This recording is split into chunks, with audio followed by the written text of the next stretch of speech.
In the last presidential debate and on Twitter, Kamala Harris has called for the permanent removal of Donald Trump for Twitter. She's actually doubling down and making this like a core talking point and trying to goad Elizabeth Warren into defending it, which Warren resignedly just said no and then carried on. But here's where I'm conflicted, because the person who came to Trump's defense, the most prominent individual when asked, is Mark Zuckerberg. And now I have to state, and Mark Zuckerberg gave a speech about free speech and the policing of political speech and content on Facebook. And he said he's going to err on the side of free speech. Now, at face value, I've got to say, I actually agree with Mark Zuckerberg. And I'm actually impressed that he defended Donald Trump's social media account. Here's the thing. Facebook recently banned the likes of Laura Loomer, Milo Yiannopoulos, and Paul Joseph Watson, and many people viewed that as overtly partisan because those individuals are not dangerous, as Facebook tried to claim. They're just hyperbolic, I guess. Well, so what? They have opinions, they're allowed to have their opinions, and they shouldn't have been banned over it, no matter what you think, no matter how bombastic they may be. They didn't break the law, and they're carrying on with their lives. So I will say, Mark Zuckerberg, at face value, I agree, but I must admit, I don't trust you. I don't trust you or what you've done, but I gotta say this. Whenever someone does something good, I will always praise it. So in this regard, Mark Zuckerberg absolutely deserves us to err on the side of respect and positivity. If Mark continues down this course of defending the rights of individuals and people to speak freely, well, then things are going to get better. Keeping in mind, Facebook is still dangerous for many, many other reasons that Mark needs to address. But I will always give someone respect if they do something that I believe is good. And that goes for Elizabeth Warren when she called out big tech specifically. And it goes for Ocasio-Cortez, who also called out mass surveillance from these companies as well. Absolutely. You do right. You have my respect. But let's get started. So let's do this. I want to give you a bit of the context. Kamala Harris doubles down after Twitter dismisses her calls to nix Trump's account. So I'll be clear. I mean, Twitter to an extent is even defending Donald Trump, much to the anger of many on the left. Now, before we dive in, make sure you go to timcast.com/donate if you would like to support my work. There's a PayPal option, a crypto option, a physical address. But of course, the best thing you can do, share this video to help me compete against the big players with massive marketing budgets. I will tell you a secret. It's not really a secret, but here's what I'm doing. The excess revenues I'm generating is going into investing in launching a legitimate news organization, editorially independent from me. This is subverse.net. Go check it out. Okay, we're doing the best we can to reinvigorate fact-based, objective reporting. And that's what your support leads to. By supporting this channel, it will indirectly then support Subverse, but you can support Subverse directly. Don't forget also, check out this podcast, an hour and a half of content every single day, the Tim Pool Daily Show on all podcast platforms. Let's read a little bit here from the Daily Caller. They say Democratic California Senator Kamala Harris doubled down on calls for Twitter to nix President Donald Trump's account ahead of the election after the Silicon Valley company explained why such a move is not in the public's interest. Harris is trying to make nixing Trump's account a cause celebre in the Democratic presidential race. Elizabeth Warren, for one, dismissed the idea during Tuesday night's Democratic debate, saying, "I don't want to push Trump just off Twitter. I want to push him out of the White House. Twitter is not holding Donald Trump accountable for abusing their platform to threaten people and incite and inspire violent behavior," the California senator told CNN on Wednesday, after Twitter noted in a letter that the president has not yet violated the platform's policies. Trump uses his account to... I'll stop there. All that needs to be said. No, Trump has not broken any rules. And the same is true for Paul Joseph Watson. You could argue Laura Loomer broke Twitter's rules because she made comments about her Uber driver. But I still think erring on the side of punishing people for their opinions is a bad move that will just make things worse. You didn't get rid of any of these people, okay? They're still active. Now, a lot of people have pointed to Milo, and they try to act like Milo Yiannopoulos' deplatforming worked. No, it didn't. Paul Joseph Watson is still very prominent. He still is very active. I get it. He was only banned from Facebook and Instagram. Milo's a different story. Okay, Milo has a YouTube channel. He's not producing for it. So they want to act like deplatforming worked. It did not. In fact, we know that you create dark corners of the internet when you push people. The argument essentially taking someone who got arrested for weed and putting them in prison with the most violent criminals possible. It's not what we want to be doing. And it's also just a violation of general principle, which now brings me to Mark Zuckerberg being right. bravo, Mark Zuckerberg. I am absolutely astounded and grateful for the comments he made. It was intelligent. It was thoughtful. You don't got to trust the guy. I'm still skeptical of whether or not he's going to enact these policies, because the first thing he should do is unban those he did ban. But at face value, I'll say this. When Trump crossed over the DMZ with Kim Jong-un, it was symbolic. It wasn't like any great changes were necessarily coming, but Trump took a huge risk entering enemy territory without protection. That to me that said a lot. And I respect that. It doesn't mean the guy's perfect. It means what he's, I can criticize what's happening in Saudi Arabia, but that one thing deserves praise. Whether it brings about positive change is yet to be seen, but it was an act that was important. The same is true for Zuckerberg. He has a long way to go to prove that he means this. But coming out and giving a speech about the importance of free speech and why he shouldn't be policing politics or banning Trump is extremely important and symbolic. Let's see your actions come next, but I will give you absolute respect, Mark. Wonderful. Let me read a little bit from the story from The Sun. Facebook founder and CEO Mark Zuckerberg has again declared the platform will not police political free speech, rejecting claims that President Trump's social media should not be shut down. Zuckerberg stressed that he felt people need to see for themselves what politicians are saying. A message that came as part of a university speech followed by a subsequent television interview. But I will stress one point. If all they're doing is defending politicians, well, that's actually nightmarish, and that's dangerous. Mark, you need to unban many of the people who have been banned for stated political reasons. Otherwise, this is actually worse. Imagine a situation where you have two people running for office. Laura Loomer, for instance, is running for Congress in Florida. How will she have access to her constituents if they primarily are using social media for their news? By only protecting existing politicians, you are essentially creating a protection for the incumbent and the establishment. So we need to make sure we figure this one out, but you're going to have to start by unbanning people who broke no laws. Now, I think Mark Zuckerberg doesn't go as far as to claim that. He doesn't go into the free speech section, but into the First Amendment section, because he says there are reasonable limits. But he goes on to cite things that we all agree are beyond the limits, like incitement, threats, etc. Yeah, that's already illegal. You don't need to worry about that. We're not. No one's advocating for that to be allowed on these platforms. For the most part, I know some people do. That's wrong, in my opinion, at least. But someone expressing their ideas, be it a detestable and disgusting idea, is still someone expressing their ideas. And it's important that we can see it and challenge that and have it exposed to sunlight. But more importantly, I do not want to enter a world where we see the left being smeared and slandered all the same. I get it. I'm not trying to play favorites. I'm saying when you have the left frequently come out and claim, hey, you should be banning these kinds of speech. Well, Mark Zuckerberg made an important point. It is typically the poor and the marginalized who are impacted by this. Exactly. It protects the establishment. So I'm willing to defend Trump's speech and Republican speech, even though they're the dominant political party right now, because I know what comes next. The cliff erodes, and eventually you will find left-wing anti-war voices next in line. And it's already happened. Anti-media, for instance, was banned by Pinterest. We saw that from Veritas's release. That's why we have to be adamant about protecting speech. Otherwise, it's our principles which go into the gutter. So Mark Zuckerberg made a lot of these points, and I will say straight up, it's respectable. One of his quotes, I generally believe that as a principle, people should decide what is credible and what they want to believe, who they want to vote for. And I don't think that should be something that we want tech companies or any kind of company doing. He's right. I've been railing on this for a while, saying we should not allow massive tech companies to decide what is true and what isn't. And they went down that road for a while. So I'd like to see some action following this. That would be fantastic. So I've got a couple more stories. We can check this out. So in the greater context, the New York Times refers to it as a defiant Zuckerberg says Facebook won't police political speech. Now, he's talking about more speech, but again, as I stressed, actions speak louder than words. We'll see what comes next. But this is in response to a couple very important stories in the Democratic race. Facebook rejects Biden campaign's request to remove Trump ads containing false information. Now, the first problem we have here is CNBC is doing what Facebook refuses to do. They're asserting truth. Listen.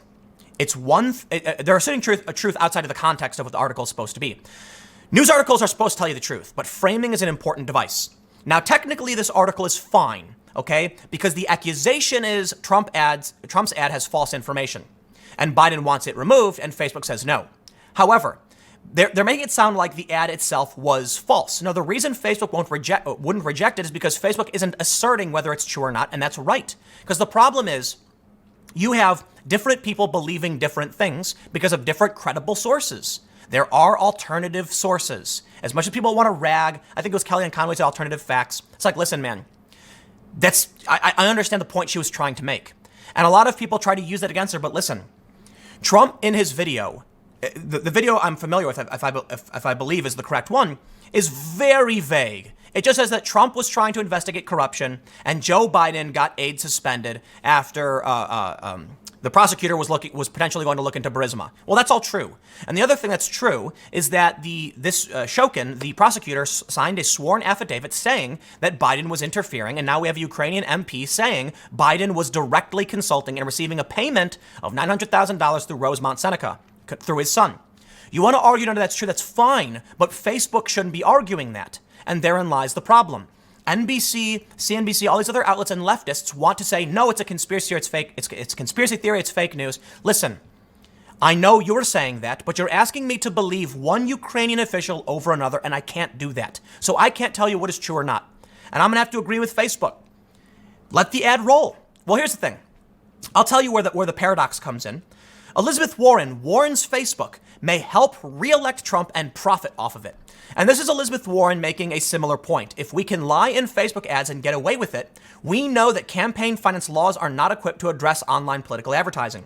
My plan would modernize campaign finance law for the digital age. If you are ready to regulate political ads on the internet, sign up. Okay, Elizabeth. I believe we should regulate what you are saying.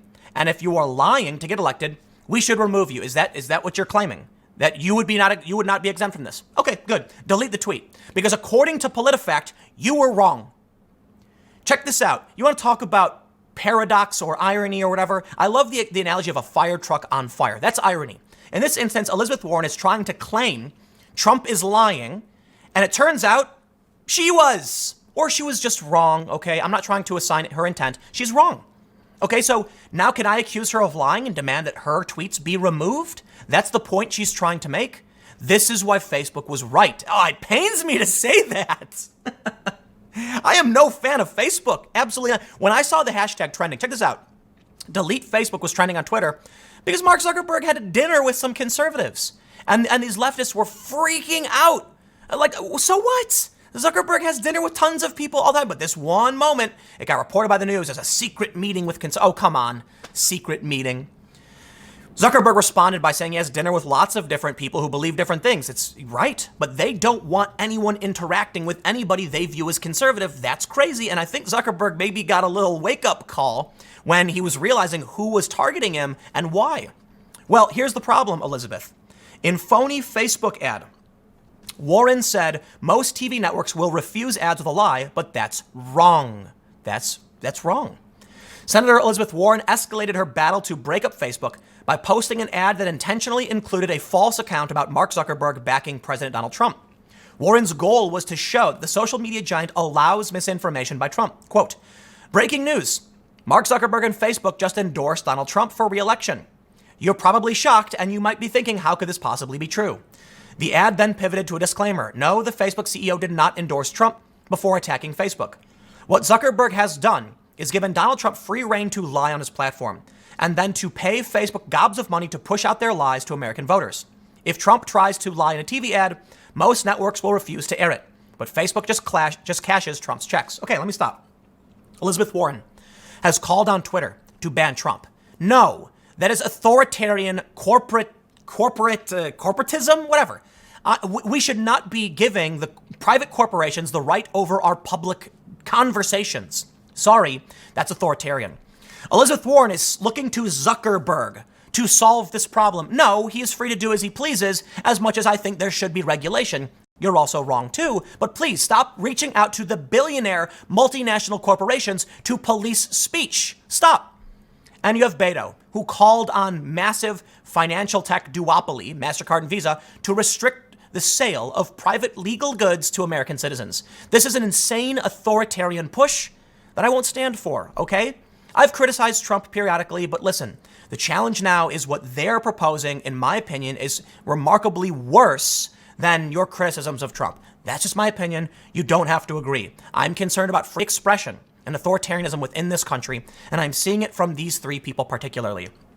Well, it turns out that Warren is wrong.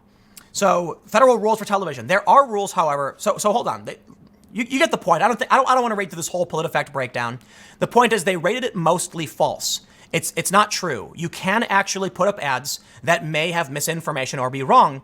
There's defamation suits. They're very difficult for people to win, especially with the Times v. Sullivan precedent, where if you're a public figure, there's a greater standard. Right. You get the point. In the end, like TV, social media, or otherwise, they are private businesses that can choose what to air and what not to, and they typically don't err on the side of deciding what is a fact and what isn't. Now, CNN apparently has refused to air some ads, right? But that's CNN. They're the Orange Man Bad Network, and we know that because of the Veritas leaks. There's a couple other things that need to be said, though, as to why Warren is wrong and Kamala Harris is wrong. And I appreciate Warren pushing back on big tech. I do. But check this out. In an op-ed from the New York Times, they say tech companies are destroying democracy and the free press. Ad revenue that used to support journalism is now captured by Google and Facebook, and some of that money supports and spreads fake news. That's true. It does. And let me tell you, there's a real conflict here. Mark Zuckerberg is right.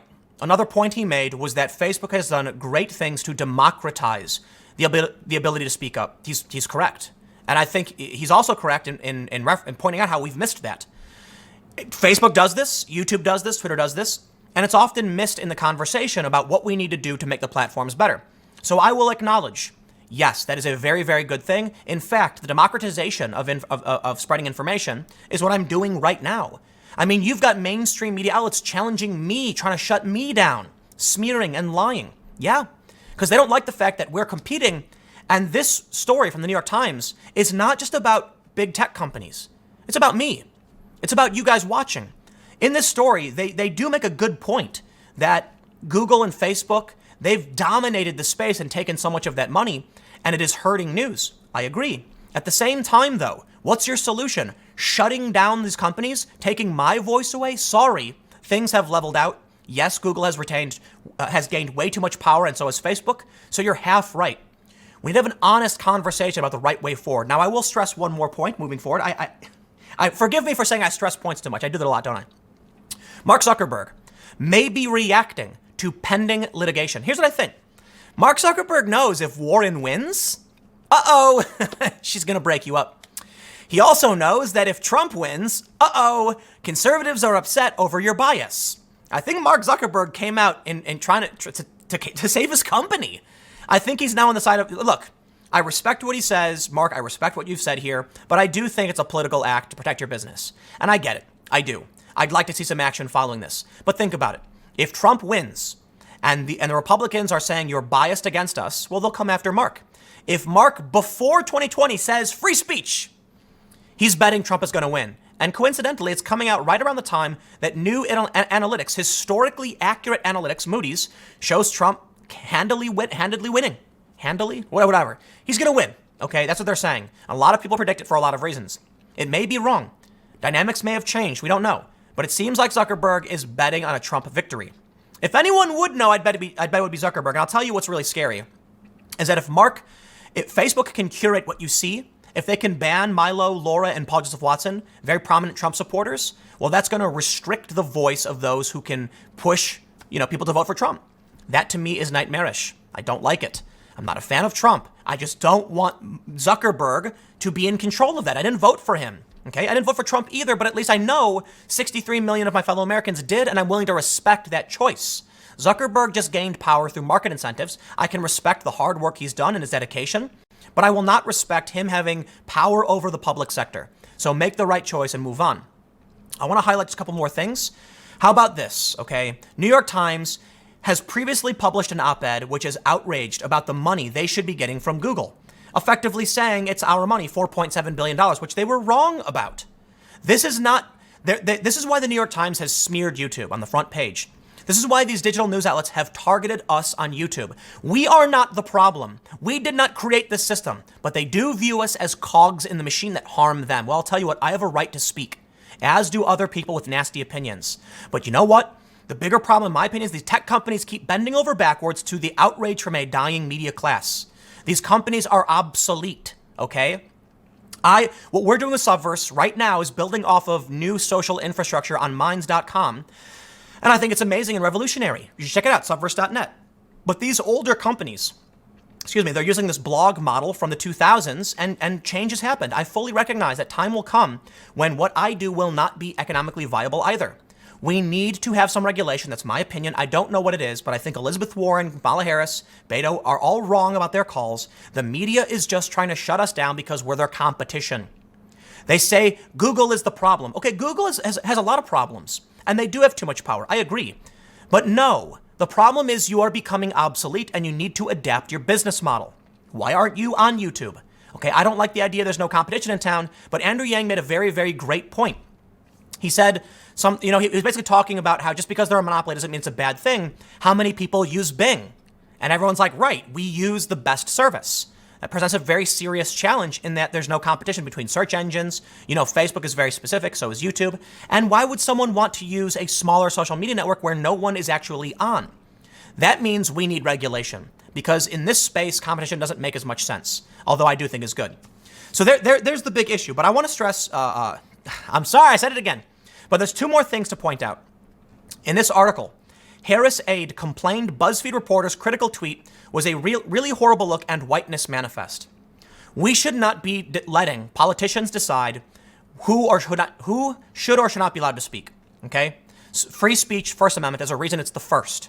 Nor should Mark Zuckerberg. I can see you have an opinion about BuzzFeed. I'm willing to respect that opinion, but they're going after news organizations all the same. So they want to claim you should only protect the truth, Mark Zuckerberg. But what's the truth? I don't agree with their version of what BuzzFeed did. I think BuzzFeed did a fine job in that regard, but they did not. It's very much similar to how they criticized Trump. So this last example I'll give before signing off just shows you what we would get if we allow one political class to determine what is or isn't acceptable speech. In the end, the First Amendment must stand. Otherwise, you will have the left slamming the media the same as the right. And that's probably why, in my opinion, I think it's fair to say Mark Zuckerberg ultimately landed on this point. Because what can he really do? He's looking at the left criticizing him for being with conservatives, and he's like, that's crazy. And he's looking at the crazier fringe elements of the right saying crazy things, and he's like, that's crazy too. In the end, though, err on the side of free speech. That's about it. Zuckerberg says that they're going to be focused on the authenticity of the individual. I think that's fair and it makes sense. But there is a challenge there in the right to anonymity. You're allowed to go in public wearing a mask and speak so no one knows who you are. Antifa does it all the time. Mark Zuckerberg is kind of now entering more murky territory. Should you have your name and face behind your speech? That would do a lot to solve these problems, but then the right to be anonymous is also important because sometimes people don't want to say things that are unpopular because they're scared, but it needs to be said. I'm not a genius. I don't have all the answers. I'm sorry I can't help you out. But I will say, in the end, free speech is the right move. It's the best thing we can do. So I will give Mark the respect he deserves for saying this, but still, I don't trust him, and I'll still challenge him to see him do better. Thanks for hanging out. Stick around. Next segment will be at 6 p.m. youtube.com/TimCastNews, and I will see you all there.